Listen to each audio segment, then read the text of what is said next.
Contentísimos como siempre en el micrófono. Mira, fíjate, ve, ahora sí. Sí, bueno, diga, probando, ¿sí? Ahora sí, contentísimos aquí en el micrófono otra vez porque tenemos un invitadazo de lujo el día de hoy, Alejandro Salvador. Hola, papi. ¿Cómo estás, amiga? Bien, Un ¿y tiempo tú? sin vernos y gusto estar aquí. Un ratote, pero fíjense por qué lo invitamos. Nosotros decimos que aquí siempre invitamos a la gente que es la que vale la pena. Alejandro es entrenador de alto rendimiento de fondo y medio fondo, actualmente entrenador en esas categorías del CENAR. Pero lo invitamos porque es tan buen entrenador que ya muchísimos de sus atletas han obtenido medallas y sigue desarrollándose y sigue creciendo. Y queremos hablar un poquito de lo que es ser entrenador. Siempre cuando hay eventos, pues los aplausos prácticamente se los lleva el atleta, ¿no? Que es, sí, ok, es el que hace el desempeño en el momento, pero sin la preparación que hay detrás, que ustedes son los que brindan esa preparación, pues creo que difícilmente el atleta iba a lograr algo, ¿no? Entonces, por eso es que tenemos a Alejandro aquí. Bienvenido, gracias. Un gusto estar aquí contigo, Viajana. A ver, Alex, platícame. ¿Cómo se prepara un entrenador? ¿Qué necesitas para ser un entrenador? Es una pregunta compleja para el entorno en México. He tenido la fortuna de que me invitan a algunas ponencias ahí en la Escuela Nacional de Entrenadores o en algún otro foro. Y precisamente inicio con esa pregunta: ¿qué se necesita en México para ser entrenador? Y es algo verdaderamente complicado porque te revertiría la pregunta, te la haría a ti como si fueras el público. Ok. ¿Sí? ¿Qué necesitaría? ¿Qué se necesita de México para ser un entrenador? Bueno, de entrada amar la carrera, porque aquí realmente no se vive bien, o sea, la remuneración no es tan buena como en otras profesiones. Y ahí te detengo, inmediatamente te detengo, porque empezamos a rebuscar muchas cosas. Y en México, yo les digo, en México se necesita una gorra, un silbato y un cronómetro para ser entrenador. Ajá. Tú llevas mucho tiempo en el Comité Olímpico, has estado ahí en el Comité Olímpico, y a lo largo de los años has visto entrenadores que no han cursado ni la primaria, sí, ni la secundaria, o la primaria, o la secundaria, o los ya más estudiados preparatoria. Ajá. Y casi la gente que ha tenido logros con algunos atletas ha sido en base a experiencia, han sido empíricos. No quiere decir que sea malo, es decir, la ciencia nace a partir del empirismo. Pero en la actualidad necesitas ser una persona preparada académicamente, más metida en la ciencia para tener otro tipo de resultados. Entonces, desafortunadamente en México sigue proliferando esa parte. Es decir, la empírica. Mientras tengas un cronómetro y alguien a quien le interese o alguien a quien tú le puedas dar algo, a partir de ahí eres entrenador, ¿no? A veces, o en muchos casos, los atletas son tan buenos de manera natural, tienen una genética que con solo un poco de trabajo los van a subir bastante rápido, que es ahí donde el atleta hace el entrenador y no al revés. Entonces es un poquito complejo aquí en México y nos hace falta mucha preparación, nos hace falta mucho conocimiento, nos hace falta mucha investigación, y yo creo que nos estamos tardando y nos seguimos tardando en toda esta parte. Bueno, eso sí se ve muchísimas veces dependiendo del nivel contra el que México compite, pues pueden obtener muchísimas medallas. Ya cuando llegan a competir a un nivel mundial, pues ya son mucho más contados, ¿no? Te lo pongo así: ¿cuántas medallas tiene México en Juegos Olímpicos a partir de su primera participación en ese certamen? ¿Cuántas tiene? No, pues son 67 medallas de todos los colores, si no me equivoco son 18, 19 medallas de oro en la historia de la participación de México en Juegos Olímpicos. Algo estamos haciendo muy mal. Pues sí, pésimamente mal. Pero bueno, a ti te trajimos porque al contrario, tú estás dando resultados, tú estás demostrando que tú estás haciendo algo bien. Sí, a lo mejor voy a pecar de un poco de golatina de sentido. No, es que se vale, sí, o sea, por eso te traemos, pero te lo reconocemos. Pero no soy el único. Sí, claro. Sí, hay otros que también están haciendo su parte. Tal vez estamos cayendo en un juego un poquito igualmente complejo, porque tenemos muchos doctores en la parte mucha gente con doctorados en la parte de deportes, ciencias del deporte, metodología del deporte, entrenamiento, en fin. Pero son gente más de escritorio, más académicas, que no tienen mucho contacto con la parte de campo.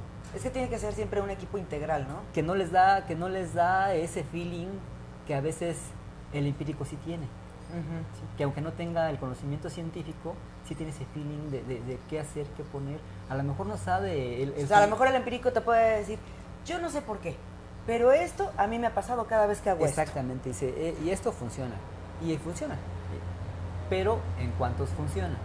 Es decir, somos más de 120 millones de personas en México. ¿Cuánta gente crees que haga deporte en todas las disciplinas? Y solo tenemos un máximo de 6 medallas en Juegos Olímpicos, y eso últimamente.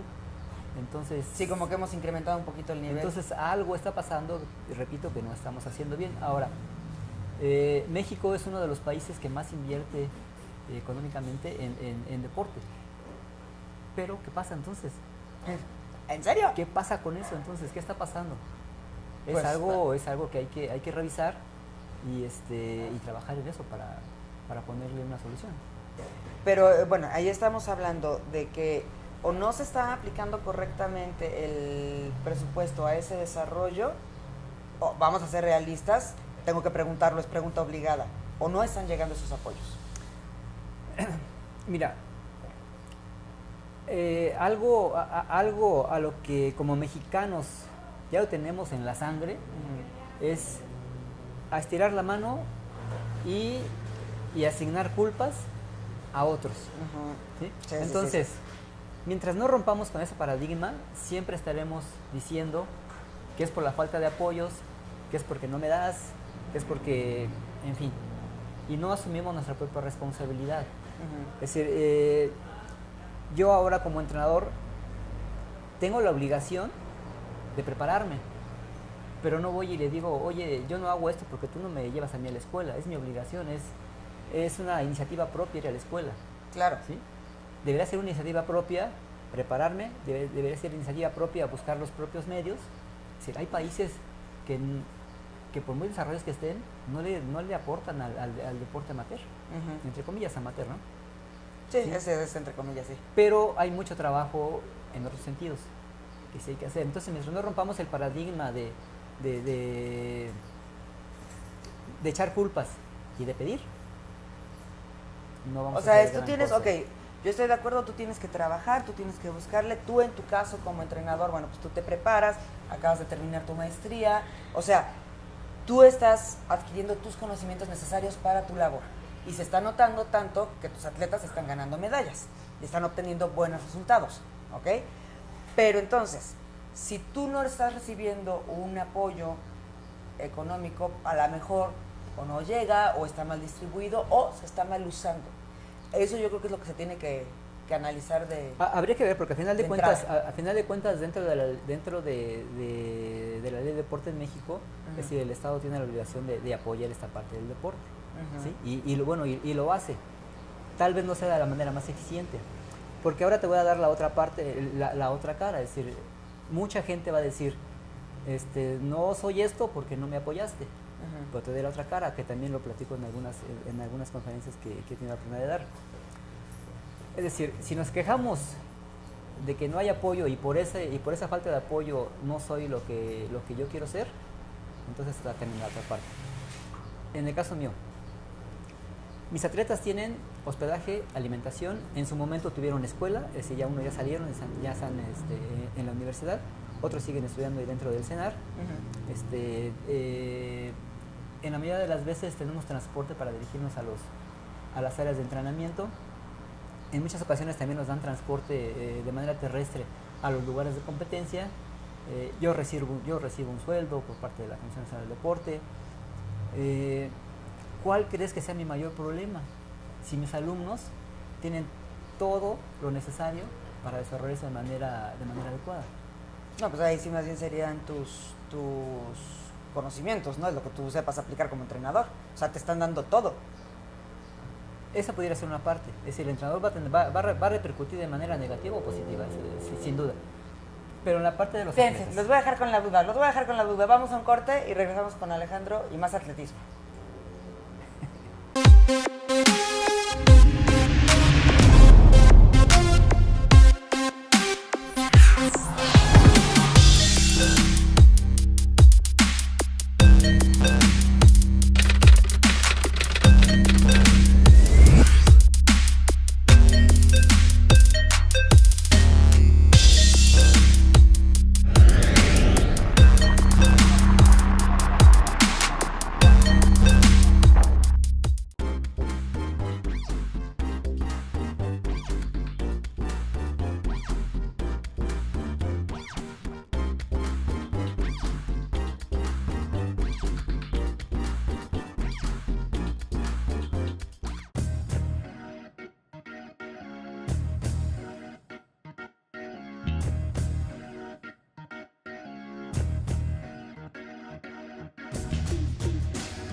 Ay, ya estamos de vuelta, chiquitos. Fíjense nada más. Y estábamos hablando de algo muy interesante que era cuando ya tienes todo. Tienes el transporte, tienes los medios, tu trabajo. ¿Qué te falta? Que los chicos rompan ese paradigma y no entren en esa parte de conformismo en donde ya tengo todo y de aquí me puedo ir de manera tranquila. Es decir, mientras sigan conservando el hambre de querer ser en este medio algo más de lo que son en la actualidad, a partir de ahí el trabajo se puede ver reflejado de otra manera. Esto es muy complejo porque tienes que, no solo trabajas con la parte fisiológica del atleta, sino también con su psique. Y claro, es lo que te iba a decir ahorita. Bueno, eso, el que ellos quieran participar, que le agarren amor al deporte, porque muchas veces para ellos es desgastante el venir, estar lejos de su familia, estar concentrados, no ver a la gente, no salir, no llevar una vida normal. Eso, tú como entrenador, también es parte de tu trabajo. Sí, claro. Y aquí habría que hacer muchas preguntas en ese sentido, ¿no? Es decir, ¿qué es normal, qué no es normal? ¿Son sacrificios, no son sacrificios? Es decir, en deporte no hay sacrificios, ¿eh? Todo aquel que diga que son sacrificios te está mintiendo. A ver, pero espérate, justamente eso te iba a preguntar. Tú como entrenador, ¿qué sacrificios haces? Tú dices que no hay sacrificios en el deporte, pero debe de haber, por ejemplo, el estar compitiendo lejos en una ocasión especial para tu familia, por ejemplo. Tienes que tener prioridades también, ¿no? En ese sentido. Y tienes que organizarte en base a esas prioridades. Yo tengo una nena de 4 años. Ay, sí, hermosa. Hace poco, la semana pasada yo tenía que estar en Los Ángeles y no fui porque no teníamos con quién dejarla. Entonces, mi prioridad es mi niña. ¿Sí? Entonces, me tengo que quedar con mi niña. Pero también mi prioridad es mi trabajo, porque con mi trabajo sostengo a esta familia, ¿no? Entonces tienes que buscar el equilibrio para cómo acomodar las cosas. Lo mismo los atletas. Es decir, si quieres estar en tu lugar de origen, donde no tienes las condiciones para desarrollarte, o sea, quédate. Quédate. Pero no va a pasar lo que quieres que pase. Pero si quieres que esto cambie, pues también tienes que hacer un cambio en esta vida, ¿no? O sea, tienes que estar consciente que hay cosas que tienes que hacer para llegar a donde quieres. Claro, es decir, pero si esto representa un sacrificio, entonces ya te está pesando. ¿Sí? Entonces lo tienes que hacer de manera consciente para que esto rinda frutos. Ok. ¿Cuánto tiempo llevas siendo entrenador, Alex? Mira, formalmente llevo, dentro del CENAR llevo 7 años. ¿Ya 7 años dentro del CENAR? Dentro del CENAR, pero anteriormente estuve, no sé si recuerdas a Rocío Arias, Sí. Una pentatleta que yo cuando era atleta activo, ya yo tenía la licenciatura en entrenamiento deportivo, me pidió que le ayudara.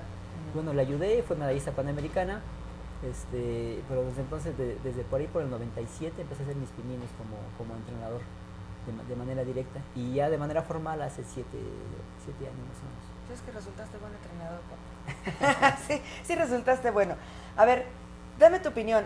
Quiero saber, eso es importante, porque tú te dedicas a los atletas que dan la cara y que van a competencias mundiales. ¿Qué debería de cambiar en el sistema educativo con respecto a las clases de educación física, por ejemplo?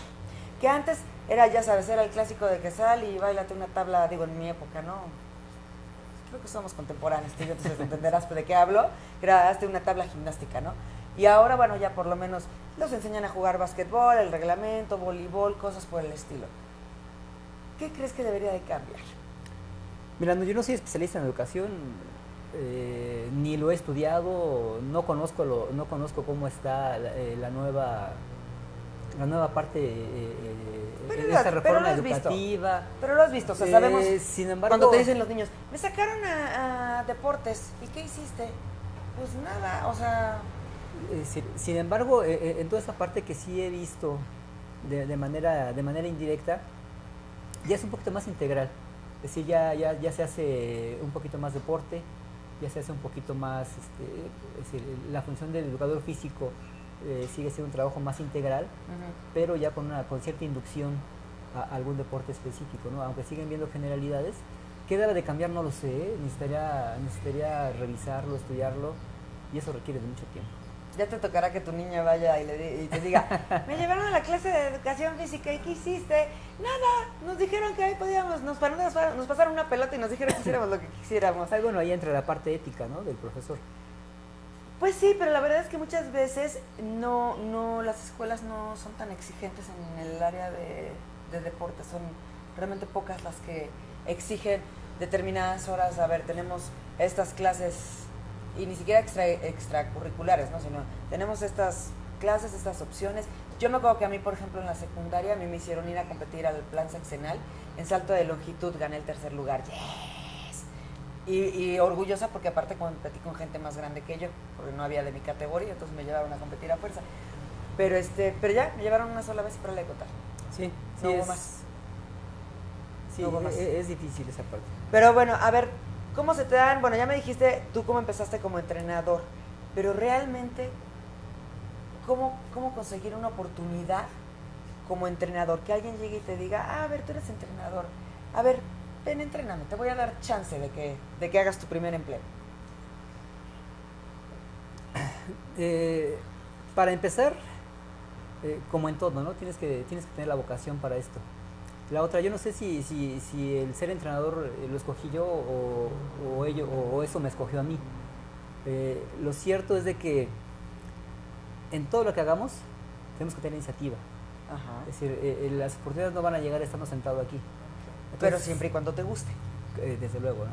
Tienes que ser ético en todo lo que haces. Entonces, lo primero es, yo tuve la fortuna de ser atleta un buen rato en la parte de la selección nacional. Eso te abre puertas, ¿sí? Creo que mi comportamiento en aquel entonces fue bastante bueno, entonces eso te genera ciertas confianzas, eso te hace conocer ciertas personas, en fin, entonces todo ese conjunto de cosas hace que tengas una mejor posición para levantar la mano y decir, oye, ¿sabes qué? Yo quiero hacer esto, ¿no? Pero fíjate la diferencia, porque estamos hablando de que tú eres un entrenador de alto rendimiento, entonces estamos hablando que tú entrenas atletas que se van a competencias mundiales. No es lo mismo que entrenar a un particular o entrenar en un gimnasio particular. Y no me refiero a la ética o al desempeño, me refiero a hacerte de un lugar para que te den esa oportunidad de entrenar a alguien que se va a ir a competir a una competencia mundial, no es lo mismo. Son enfoques diferentes. Es decir, cambia el enfoque y cambia el objetivo. La ética y la preparación tendría que ser la misma. Sí, claro. Sí, esa es intocable. Esa tendría que ser exactamente la misma. porque al final de cuentas tienes en tus manos la responsabilidad de la salud de una persona o muchas personas. Sí. Entonces, en ese sentido tendría que ser lo mismo. El objetivo sí puede cambiar, pero eso va a depender de las personas también. En mi caso, a mí me gusta el deporte competitivo. He estado mucho tiempo en el deporte competitivo, y bueno, yo sigo por esa línea, ¿no? Ok. ¿Cómo tratas y cómo lidias con tu grupo de atletas? Híjole, es complejo. Es complejo porque pueden caer en ese conformismo, es complejo porque tienes que adecuar las cosas entre lo que sí tienes y lo que no tienes, para que al final de cuentas el resultado se dé en ellos. Es decir, sí tengo hospedaje, sí tienen hospedaje, sí tienen alimentación, sí tengo la pista, sí tengo el gimnasio. Pero no tengo. Pero no tengo otras tantas cosas que serían bueno para desarrollarlas. ¿Qué hago?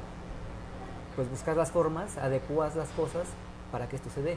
Y en vez de poner atención a lo que no tienes, mejor potencias lo que sí tienes. Pero además el carácter como entrenador también creo que influye muchísimo, porque tú terminas siendo, digamos, una segunda familia del atleta. Tú terminas siendo a lo mejor la persona con la que ellos van a querer expresarse cuando a lo mejor en su casa no. Sí, pasa en muchas ocasiones. Tú eres el que prácticamente pasas más tiempo con ellos y tú te vas a dar cuenta si está pasando por algún problema, si algo le está faltando, si algo le está afectando. El simple hecho de rompió con la novia, con el novio, ya le pegó en la psique, y entonces tú, entrenador, tienes que de alguna manera tratarlos y tu carácter se tiene que prestar para que ellos te sigan. Sí, claro. Para que te vean como un líder y como alguien en quien confiar. Así es, esa es una parte importante. Sin embargo, es decir, todo aquel que va a ser, ¿sí?, tiene una mentalidad para superar todo este tipo de cosas, ¿eh? Es decir, uno va a ser de gran apoyo en la parte técnica y en la parte emocional también, pero quien va a resolverlo son ellos mismos. ¿Sí? A lo mejor puede ser muy frío en ese sentido, pero aquel que no puede superar este tipo de cosas no está hecho para esto. El deporte de competitivo de alto rendimiento no se detiene, es decir, no le presta atención a las personas o los que quieren ser atletas, que se pueden ahogar en un vaso fácilmente. O sea, quieres estar en este medio y quieres estar en este nivel, tienes que mantener la mente fría y no permitir que muchísimas cosas te afecten. Es imposible que no te afecten. Pero tienes que saber enfrentarlas. Pero exactamente, tienes que saber cómo resolverlas. Ok. Sí. Ahora, 2 últimas preguntas antes de irme, porque me hicieron la señal de que nos queda un minutito. La peor parte de ser entrenador. La peor parte, no sé si hay una peor parte, ¿eh? Mira qué buena respuesta. A mí me encanta a pesar de todas las dificultades que haya.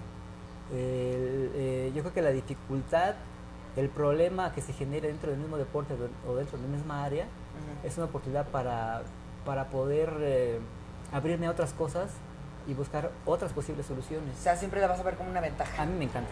Yo amo ser lo que soy. Ven porque es bueno, ¿Cuántos atletas has llevado? ¿Cuántos has tenido? Mira, lo mío ha sido una labor complicada, pero muy interesante, que es algo que la mayoría de los entrenadores no quiere hacer, que es llevarlos desde las categorías infantiles hasta la parte ya de alto rendimiento. O sea, tú sí te avientas a entrenarlos completitos. Sí, estamos ahí. Es que sí es raro que eso suceda. Entonces, es decir, la gente que ahorita está en alto rendimiento ya compitiendo, ya pensando en algo más grande, son gente que viene desde muy chica. ¿Sí? Pero bueno, tenemos campeones panamericanos, campeones de NACAC, que es un como centroamericano y norteamericano de atletismo, campeones centroamericanos. Hemos estado en cuatro campeonatos mundiales de diferentes categorías, y en el 2012 una en Juegos Olímpicos en Londres. Sí, súper esa. Ay, qué padre. ¿Por qué entrenador? O sea, ya me dijiste, si no sabes si tú escogiste, si la carrera te escogió a ti. Pero ¿por qué entrenador o por qué vivir del entrenamiento cuando en México es bien difícil? No lo sé, la verdad es que no me lo he preguntado, ¿eh? Digo, yo amo esto y me gusta y lo voy a hacer aquí. No sé si mañana lo siga haciendo, El momento de ahorita no tengo respuesta, amo esto y lo hago.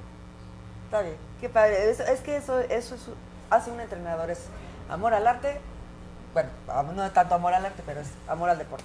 Alejandro, muchísimas gracias por estar con nosotros. Se quedaron varias preguntas, pero se nos acabó el tiempo, así que tendría que venir una siguiente entrevista. Con gusto, Johanna. Muchísimas gracias, cuídate, nos vemos, estamos aquí en el micrófono y desde el Film Club Café.